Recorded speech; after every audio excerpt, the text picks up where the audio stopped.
Thank you very much, Gio. All great. I'm really looking forward to the discussions, and I do encourage questions. You can put them in the chat as we go through.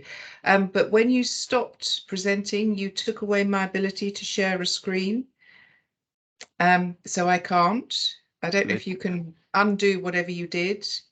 Let me just immediately see if I can fix that.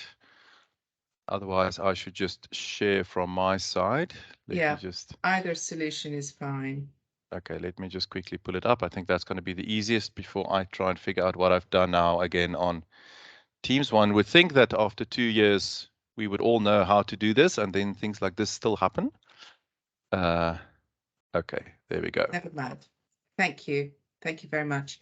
So I will just start while Gio is dealing with the technology. So thank you. So Benjamin and I are going to talk about the public procurement dimensions from the UNCITRAL perspective.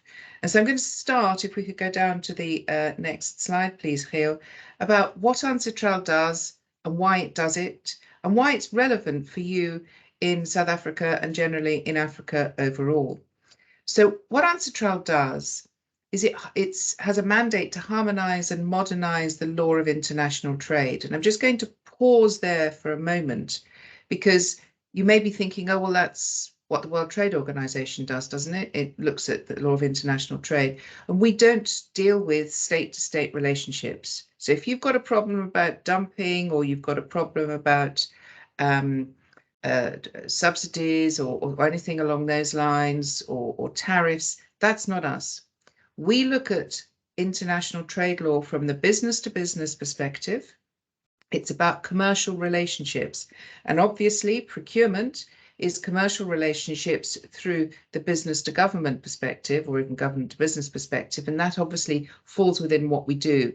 So we're looking at it. Imagine you're sitting in somewhere in South Africa and you wish to sell something to me here in Austria. So we're looking at the law that might cover that transaction. And what we mean by harmonization is the application of the same principles and the main procedures and the same approach, but we are not necessarily saying that you must have identical detailed rules. We do have some approaches, we have some conventions where we do commit to identical detailed rules, but harmonization is more about having the basics the same and respecting the importance of some local traditions and local administrative rules and so on. We'll come back to that a little bit later. And why do we do this? Because it's very, very a simple point. International trade and international infrastructure and infrastructure development have an enormous potential to promote economic growth and promote sustainable development and the Sustainable Development Goals. And we look at this very much from a voluntary perspective. So nothing anybody does in UNCITRAL requires anybody to do anything. We are only able to encourage people to look at what we do, to understand why it works, and to use it. So it's all part of what underlies the SDGs, and that is it's countries themselves that own their own development, and we're providing tools. We also very much recognise the pernicious effect of poor governance. I'm not just talking about corruption, but it obviously is a problem everywhere, but also about the complete waste that you can have if you have poor governance, because you're just not doing things that in the best way possible. So we're trying to drive up standards, which is why we include modernization as well as simply harmonization in our agenda. Next slide, please, Gio. And so why really at a more practical level, why do we do this? So you're sitting in South Africa and you want to sell me some goods or some services. What is a challenge to doing that? Well, we don't have the same legal system. So you don't know what my contract law may say, my sale of goods law. You have no idea. So the first thing you may think, well, have I got to find out about that? But there's two legal systems. There's mine and there's yours. So how can I work out actually whose rules are going to apply? How's it all going to work? And can I trust the people here in Austria to act fairly because I'm not living there, I'm not part of their business environment. So that's a barrier, you know, and if you're looking at those issues, you might think, you know what, I'm not sure it's worth it, I will trade at home. Because apart from those uncertainty points, it costs more to trade across the border if I have to tackle them. I've got to employ some lawyers. I've got to find out information.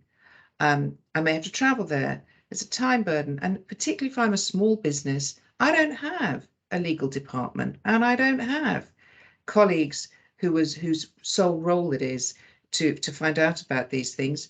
They're busy doing probably 16 jobs in my small business. So it really is a huge overhead if you have different legal systems. So what we try and do is to create a harmonized system. And what we mean by that is if we agree that we'll all apply, for example, the UNCITRAL provisions on contracts for the international sale of goods, which is a very well-known convention that we have, we'll both have the same rules. And we have a lot of tools that ensure that we interpret those provisions the same way. So what does that mean? We deal with the unfamiliarity, we deal with the lack of legal certainty, and we're both signing up to a UN document, and we trust and we can see that it is fairly used. So it takes away a lot of this. It doesn't take away everything, obviously, but it takes away a lot of these additional costs. So that's why we do what we do. So let's now turn to procurement, and the next slide, please, Geo. Oh, it looks like I can request control. Should I try and do that, Geo? You can if you want. Let's see. Yes. Okay. So there you go. I'm a presenter, right? So let's see if it works. So I can't go down to the next slide. I'll stop control here. It's not going to work. It's too time consuming. Could we go down? I send it back to you. Could I go down to the next slide, please? Thank you.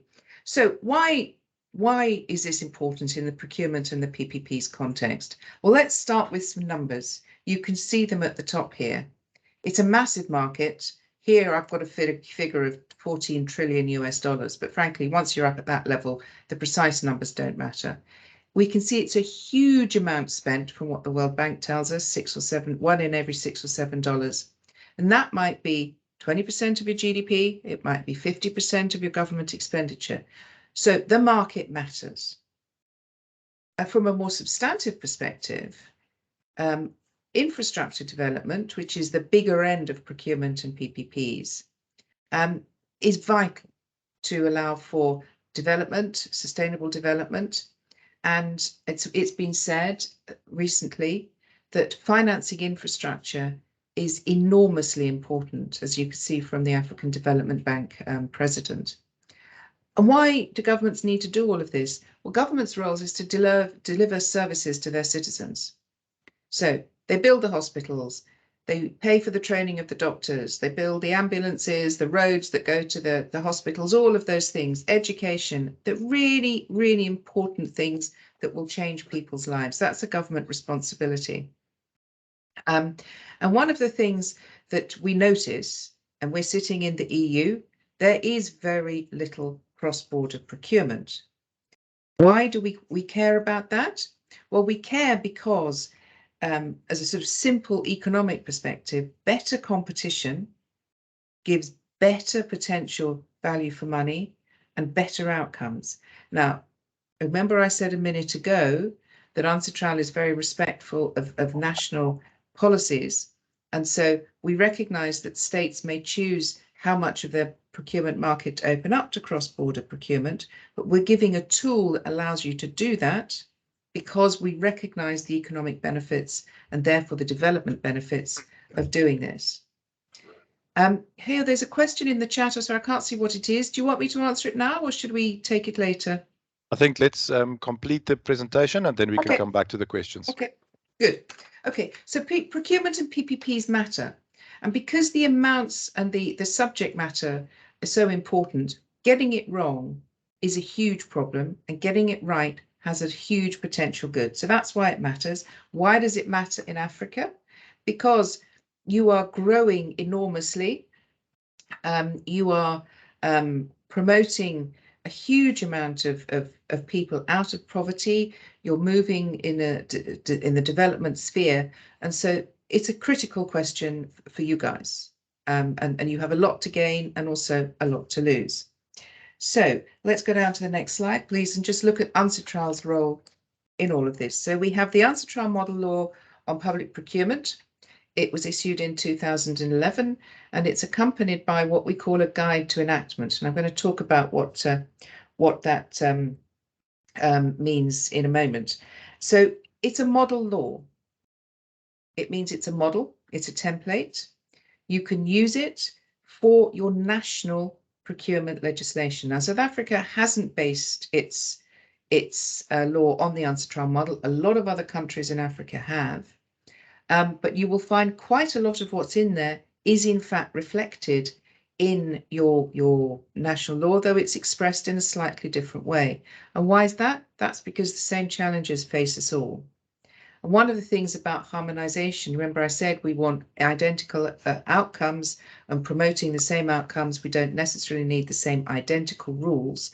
And the benefits of harmonization here is that we're all talking the same-ish sort of language. It's compatible with the main instruments on public procurement. Clearly, there's something gone wrong with the slide here, so you can't, we can see that. Because there are a lot of other organizations that are involved in public procurement reform. We just seen the OECD, the World Bank, and the African Development Bank referred to on the previous slide. They're all engaged in public procurement work. And so it's important that we're all saying the same thing, because we need to be giving consistent views from the donor community, the international organizations on advice and tools and so on. Very importantly too, it was developed in this UNCITRAL forum. It's an intergovernmental forum. I'm sure you've all seen these United Nations meetings with hundreds of people sitting behind their flags and very choreographed statements and so on. So we have the form of that, but what we do that's quite different is we operate really at a much more technical and not a political basis. So the way we developed it is that all countries in the world who are members of the United Nations can take part, and many of them did. We particularly support developing countries from taking part because we want the UNCITRAL model law to be genuinely international. We want it to be acceptable and applicable everywhere, and it's based on policy derived from practice. So what do we want to hear? What are your problems in South Africa? What are your problems in Africa? Are we taking those into account? Are we looking at the solutions that you have crafted and making sure that we're taking them into account in crafting a solution that can work everywhere? And so it's not a very quick exercise, I have to say. We had a previous model law issued in 1994, and it took us 7 years to update it. But that's because we really did get down into the weeds of practice in procurement. And so it works well. It works with other international instruments, and it will work, and it can work, and it does work in Africa to drive up standards. I mentioned the guide to enactment. The model law itself is, I think I've got a copy of it here. Looks like this. It's a little booklet. You see how thin it is? So it's got 70-ish articles, runs to a similar number of pages. But the guide to enactment of the model law, which I have here, so this is twice as big. It's printed on thinner paper. It's 500 or 400 and something pages long. And this represents actually one of the key points in procurement. Writing the rules is easy. Making the rules work well is much less easy. And so we call it a guide to enactment, and its primary use is to help legislators work out how to use the model law in their own systems.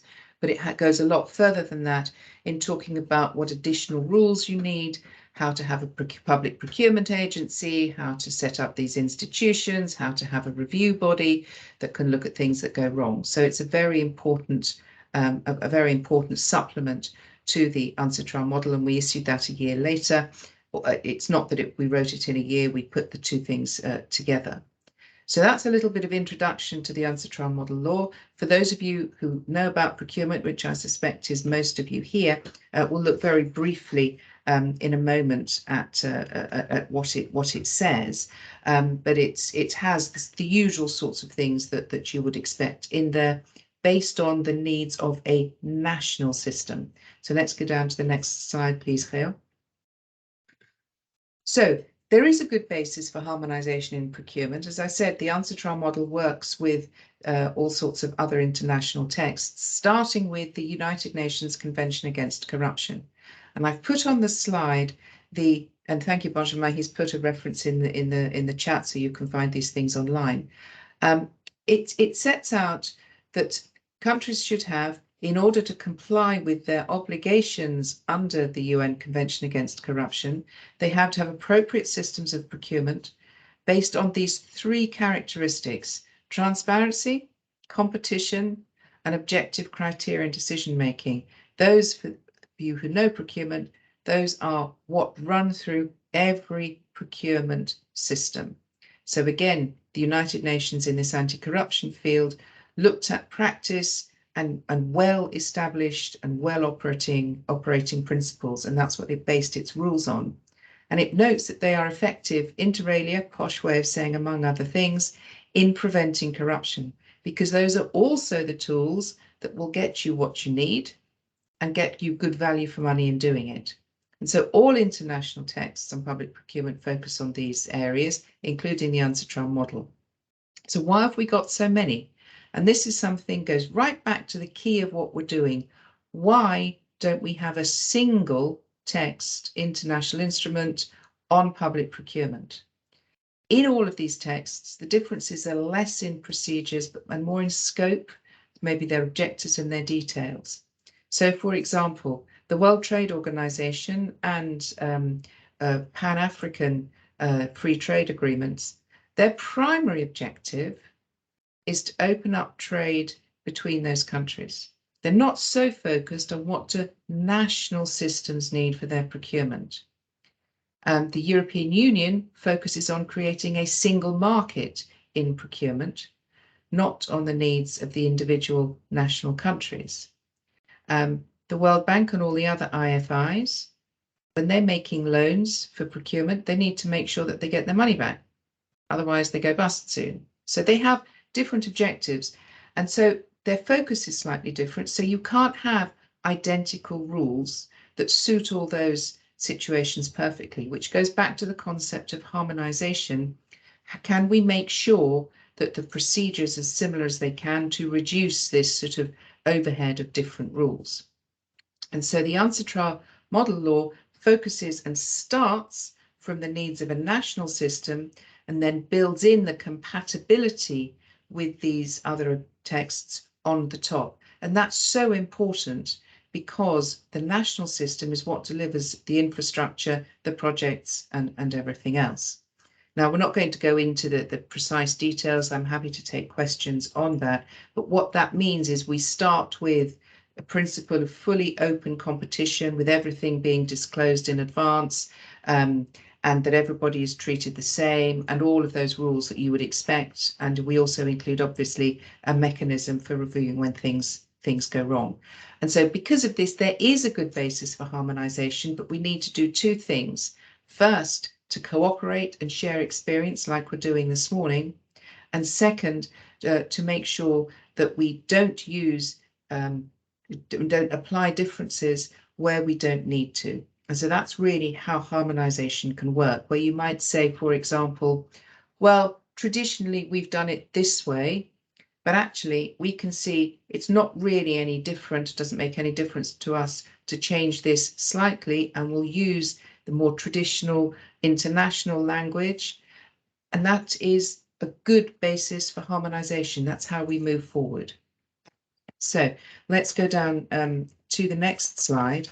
And here I'm going to hand over to Benjamin to give you a little bit of detail about our work on public-private partnerships, which is derived and follows on from our work in procurement, but it focuses on the particular needs of private finance and public-private partnerships in infrastructure development. So thanks very much. I'll keep quiet for a moment and hand over to you, Benjamin. Thank you. Thank you, Caroline, and good morning, everyone. I'm very happy to be here. Indeed, I will present briefly the UNCITRAL instruments on public-private partnerships. I just wanted to recall that we just discussed the AfCFTA impact, and there's much excitement around this free trade area that aims at a broader and deeper economic integration within Africa, and to attract investment and boost trade and provide better jobs and all the good things that will happen. In the latest report from the World Bank and the AfCFTA Secretariat issued in 2022 about perspective for this area, I saw that the foreign direct investment could increase by 111%, between 111% and 159% in the next 10 years. I also see that Africa's export to the rest of the world would go up by 32% by 2035, and within Africa would grow by 109% within the same period of time for manufactured goods in particular. So to support such growth, the continent would need definitely critical infrastructure such as roads, bridges, ports, rails, powerhouse, warehouse, and those projects are typically the ones that are made through public-private partnerships. The instruments from UNCITRAL on private partnerships were adopted in 2019. And it's interesting because there were previous version of the legislative guide and the model legislative provision issued and adopted in 2001 and 2004. But there was a need to update, actually, because of the model law on public procurement, also because of the adoption and the almost universal ratification of the Convention Against Corruption that Caroline referred to. And so the Commission asked the Secretariat to run some consultations with experts and states between 2015 and 2019. And so the key takeaways, and you see it on the screen, is that PPP projects need better planning and preparation, which is why we have incorporated a new chapter in the guide on project planning and preparation. Some of the recommendations in the guide are about the mandatory studies that you should undertake before the project at the inception phase to see whether the project is valuable as a public-private partnerships, but also to see whether environment and fiscal risk and social impact are thoroughly studied before the project is being started. Another big point to consider is whether actually you need to have a PPP or a public procurement for a specific infrastructure. And this will be discussed also by Caroline a little bit later. Beyond the planning and preparation, it's clear that you have to have a transparent and efficient PPP contract award, and this borrow from actually the model law on public procurement, with the request for proposal with dialogue being the preferred procedure for contract award in PPP, so as to allow competition between bidders, but also some kind of negotiation and discussion between the public authority and the private partner. Because we all know that in PPP context, the private partner brings a lot of inputs. And so the contracting authority cannot define precisely always all the technical and specificities of the PPP project, and that you should allow for some kind of discussion in the contract award phase. Other recommendations in the guide to have a better PPP project is about the contract management. And here, a key takeaway from our consultations that is reflected in the guide is that you have to frame precisely the possibility to renegotiate the PPP contract. As we know, PPP contracts are very often very long-term contracts, so things can happen during the life of this contract. For example, COVID would definitely hit hard the airport frequentation. So you have to be able to adapt it, but not give away everything to request from the private partner. Because what we have seen is private partner making very low submissions and then asking after maybe 1 or 2 years for renegotiation of the contract, and contracting authorities having to provide more money and to pay more money to the private partner because of this renegotiation. So the guide establishes a list of criteria that may trigger changes in the payment to the private partner, but in a very limited and transparent manner. For example, you cannot make amendment to a PPP contract that would result in a complete change in the financial size of the contract or in its nature. All this come obviously with additional recommendation on favoring mediation and reducing costly litigation around PPP contract. When litigation still comes, how to handle it, and reinforcing transparency on contract duration, extension, and termination. So again, when we talk about very long-term contracts, when the contract comes to an end, it would be somehow logical and maybe would make sense to keep the same private partner for operating the infrastructure. But this is not what the guide recommends, that you should go back to the bidding stage at the termination of the contract, unless there are strong justifications to keep the private partner you have had for the previous contract. Another things are in the guide and in the legislative provision is that many different areas of laws are concerned to PPP success. So I will not go into details. This is chapter 7 of the guide, but again, those two documents, those two instruments, the legislative provision and the legislative guide, are assisting countries to set up their PPP legal framework in the best way possible. Can we go to the next slide, please, Reo? I think here the something I wanted to note again for PPP context, the national context is very important. So PPP laws are very often national legislation, but we've seen in Africa recently some tentative for harmonization. So CEMAC has undertaken a PPP strategy and a PPP directive. It's ongoing, and interestingly, they have added the procurement dimension into that. Another attempt that has been recently revived is about the UEMOA. So you can see here the country where there is also some kind of harmonization and modernization that is being worked on at the moment. And I've also seen that the ECOWAS has established or is establishing a regional framework to encourage public-private partnerships that is ongoing. I think something I wanted to mention too is the work of the African Legal Support Facilities that is working in all states in Africa. At the origin, this facility was more into helping states with the litigation with complex contracts, but now they have also ramped up their efforts in helping and assisting countries to negotiate complex infrastructure projects and contracts, including PPPs. And so it's very interesting the work they are doing, and they rely very much on also our instruments to benchmark them legal frameworks in the countries.